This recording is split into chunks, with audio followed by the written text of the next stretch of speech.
The rise begins. It started on a small island surrounded by cold seas and grey skies, a place no one imagined would one day command half the planet. England. A land of farmers, fishermen, and restless kings. Yet, from these quiet shores, an empire was born, one that would shape the modern world. But the journey to power was anything but simple.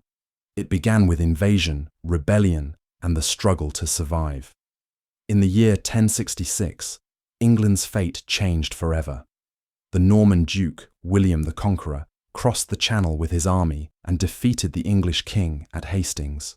The conquest brought new rulers, new laws, and a new order. For the first time, the country was united under a single, powerful crown. The foundations of England's strength, discipline, control, and ambition were set in stone. Over the next few centuries, the island learned to govern itself. Kings ruled, but they were no longer untouchable. In 1215, when King John's power grew unbearable, his own nobles forced him to sign the Magna Carta, a document that said even a king must obey the law. It was a simple idea, but one that would echo through time, shaping England's future, and later, the world's. Then came the 1500s, an age of discovery. The world was changing faster than ever before. Spain and Portugal were sailing across oceans, claiming lands and growing rich from trade. England was still small, but hungry. Under the Tudors, that hunger turned into ambition. King Henry VIII broke from the Catholic Church, severing ties with the Pope, and freeing England from Rome's grip. It was a bold move, one that gave the nation independence and a new sense of destiny. When Elizabeth I took the throne, she inherited a kingdom surrounded by powerful rivals. Spain ruled the seas, France held vast armies, but England had something they didn't: daring. Elizabeth's explorers and sailors, men like Francis Drake and Walter Raleigh, ventured far beyond the known world. They traded, mapped, and sometimes stole from those who came before them. England was learning the art of empire, step by step, voyage by voyage. But everything would change in 1588.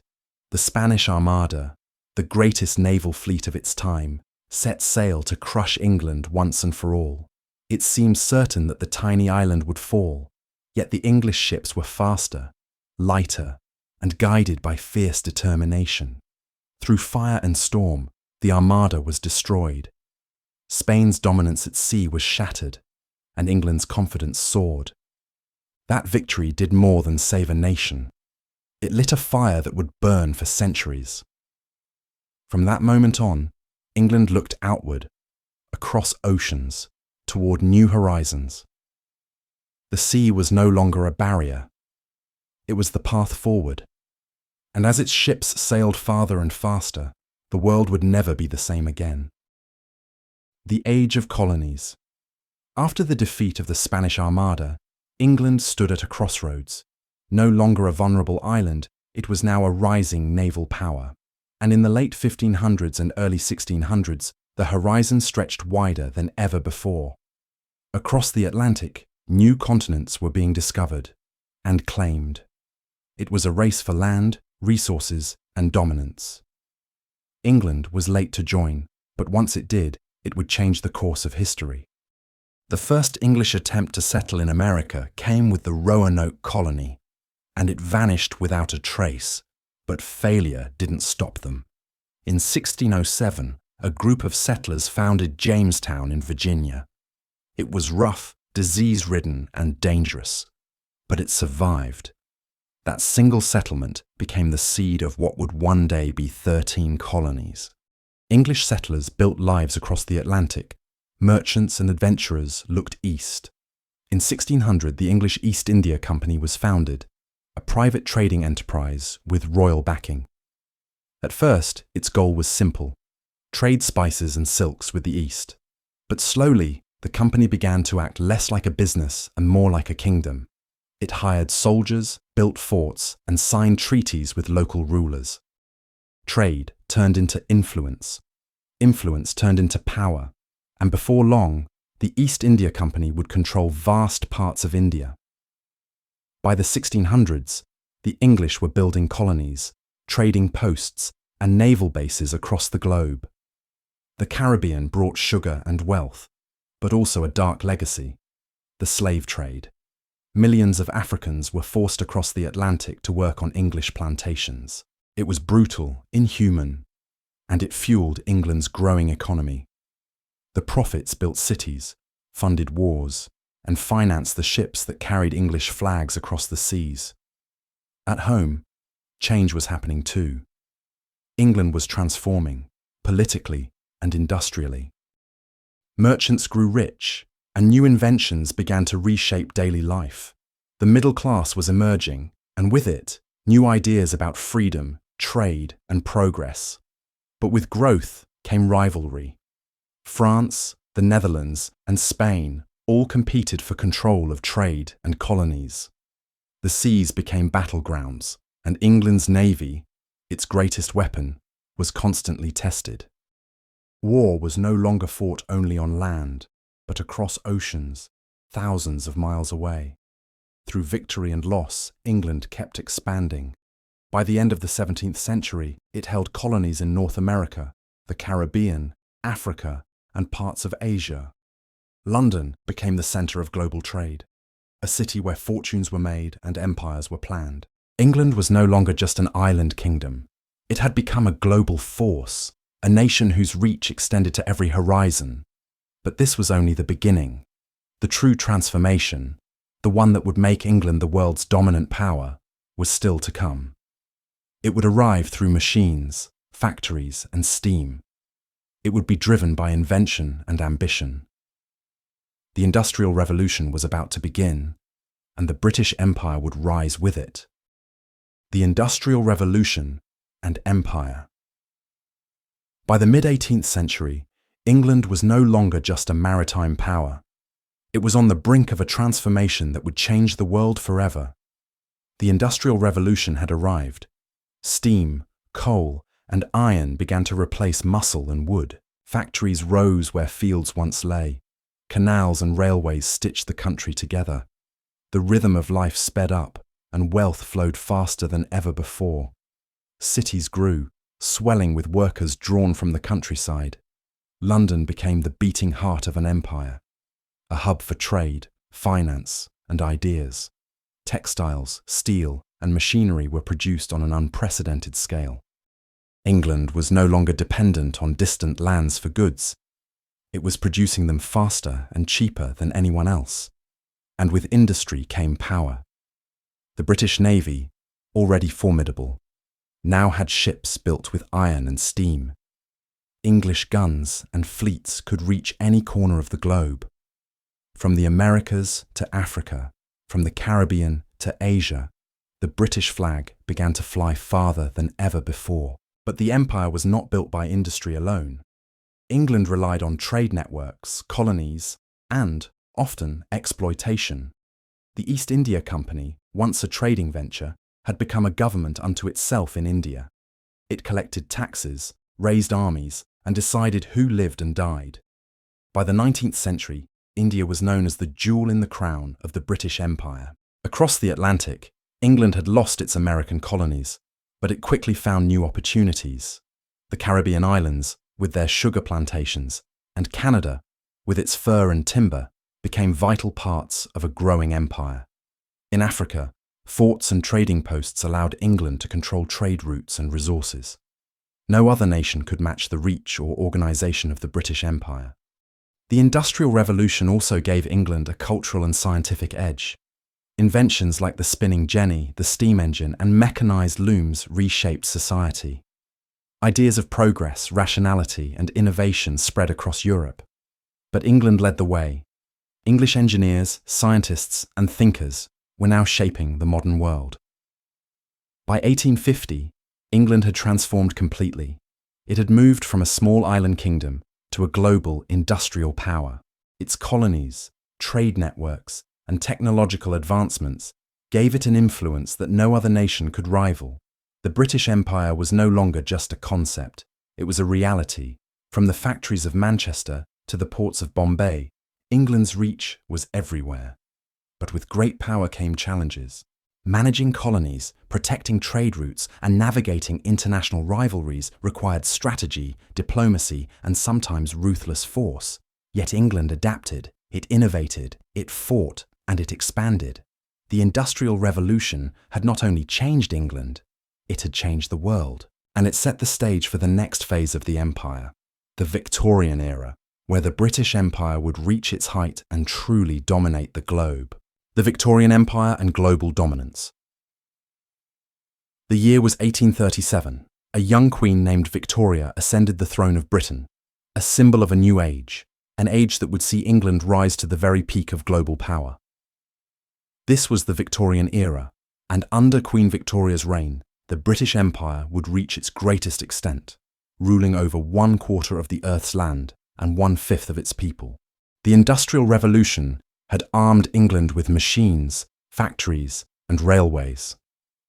Now, those same engines of progress were driving imperial expansion. From Africa to Asia, from Australia to the Pacific, red was spreading across the map. It was said that the sun never sets on the British Empire. And for a time, that was true. The age of expansion. During the 19th century, Britain's ambition knew no bounds. India became the empire's richest possession, governed directly after the Great Rebellion of 1857.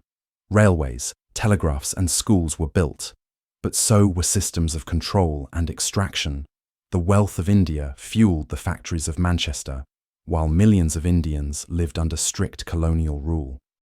In Africa, British explorers, missionaries, and soldiers carved up vast territories. From Egypt to South Africa, the British sought gold, diamonds, and dominance. The scramble for Africa saw European powers compete for control, but none could match Britain's naval might or global organization. Meanwhile, in the Pacific, Australia and New Zealand grew as British settler colonies. Canada was granted self-government but remained part of the empire. Everywhere, English law, language, and customs spread, often at the expense of local cultures and traditions, trade, technology, and control. Britain's empire was built not just on conquest, but on commerce. Steamships, the telegraph, and the global network of ports turned London into the world's financial centre. The British pound became the currency of trade, and the Royal Navy guaranteed that trade could flow unchallenged. Tea from India, cotton from Egypt, gold from South Africa, and spices from the East Indies, all poured into British ports. In return, British goods, textiles, machinery, and manufactured products flooded the world. Globalization, as we know it today, had its beginnings in this era: science, pride, and power. The Victorian age was also an age of ideas. Charles Darwin, Isaac Newton's intellectual descendant, challenged humanity's understanding of life itself. Industrialists and engineers transformed the landscape, building railways, bridges, and steamships that connected the empire. Britain saw itself as a civilizing force, bringing progress and order to the world. But behind this, confidence lay inequality and exploitation. While British cities grew wealthy, millions in colonies suffered under harsh conditions. Rebellions and resistance began to simmer from Ireland to India. Cracks in the empire. By the late 19th century, the empire appeared invincible, yet small cracks began to show. The cost of defending such vast territories was immense. Nationalist movements began to rise across the colonies. Educated elites in India, Egypt, and Africa started demanding rights, reform, and eventually freedom. At home, social inequality also grew. Factories brought wealth, but they also brought poverty and slums. Workers began to demand fair wages and better lives, leading to social reforms and the rise of new political movements. Still, for much of the world, Britain was the model of progress, a land of steam, steel, and empire. The dawn of a new century. As the 20th century approached, Britain stood at the height of its power. It ruled the seas, dominated global finance, and commanded a vast empire unlike anything before it. But beneath the glory lay challenges that would soon test the empire's strength: rival powers in Europe, rising American influence, and growing unrest in the colonies. The Victorian era had given Britain pride and power, but it had also sown the seeds of its own decline. The fall and legacy of the British Empire. At the dawn of the 20th century, Britain stood at its peak. Its empire reached across every ocean and every continent. The Royal Navy ruled the seas, and the Union Jack flew over a quarter of the world's people. But behind the image of glory, the world was changing. The same forces that had built the empire, ambition, technology, and trade, were about to turn against it. This is the story of how the British Empire began to unravel, and how its shadow still stretches across the modern world. The calm before the storm. At the century's start, Britain's confidence seemed unshakable. London was the beating heart of global finance. The British pound was trusted everywhere, and the Royal Navy ensured that the sun truly never set on the empire. But new powers were rising. A united Germany was arming itself and expanding its industry. Across the Atlantic, the United States, once Britain's colony, had become a growing economic giant. Europe's political landscape was shifting, and the balance of power was about to break. The empire stood tall, but the skies were darkening. World War I. The first great shock. In 1914, the world plunged into chaos. Britain entered the Great War to defend Belgium, but soon found itself fighting for survival. Soldiers from every corner of the empire, India, Canada, Australia, Africa, fought and died in muddy trenches and distant deserts. The cost was immense. The fields of France, the sands of Mesopotamia, and the cliffs of Gallipoli became graveyards of empire. When the war ended in 1918, Britain had won. But victory came at a price. The economy was shattered. Millions were dead. And a question began to echo from the colonies to Westminster itself. If we could fight for Britain's freedom, why can't we have our own? The seeds of independence. The post-war years brought new voices, demanding change, not obedience. In India, Mahatma Gandhi led peaceful protests calling for independence. In Ireland, revolutionaries fought for self-rule, leading to the birth of the Irish Free State. Across Africa and the Middle East, Britain's hold weakened. Though it gained new territories through the League of Nations, the empire's moral authority had begun to fade. It remained vast, but no longer unshakable. World War II, the breaking point. In 1939, the Second World War began. Britain once again stood against tyranny, but this time its empire was stretched thin. Japan struck across Asia, capturing British strongholds from Singapore to Burma. For the first time, the empire looked fragile, mortal. When the war ended in 1945, Britain stood among the victors, but victory came with exhaustion. The United States and the Soviet Union had become the new superpowers. Britain was in debt, its economy in ruins, and its empire slipping away. The winds of change. After the war, the tide turned irreversibly. In 1947, India, the empire's most prized possession, gained independence, followed by Pakistan, Burma, and Ceylon. In Africa, one by one, nations rose to claim their freedom throughout the 1950s and 60s: Ghana, Kenya, Nigeria, and many more.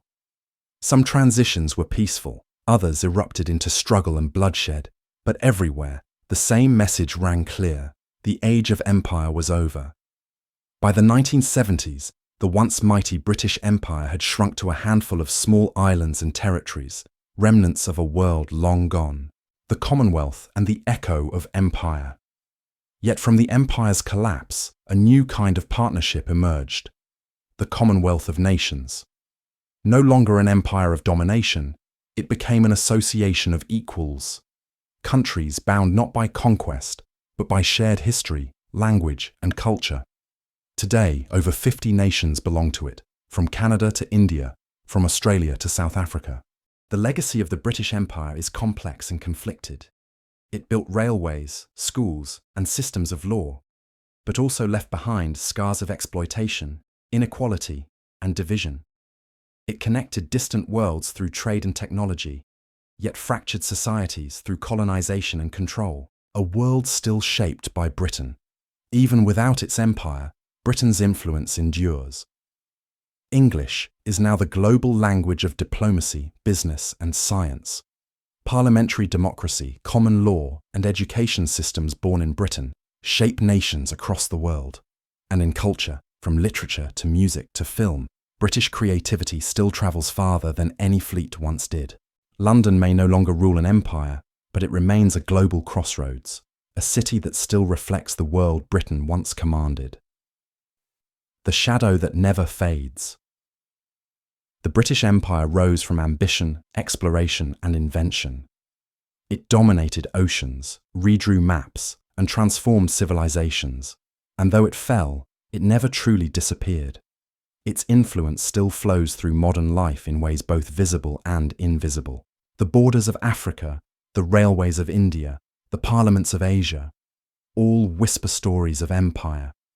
Its legacy is both light and shadow, progress and pain, achievement and arrogance. Britain may no longer be the ruler of the world, but the world it helped shape will forever carry the mark of its empire.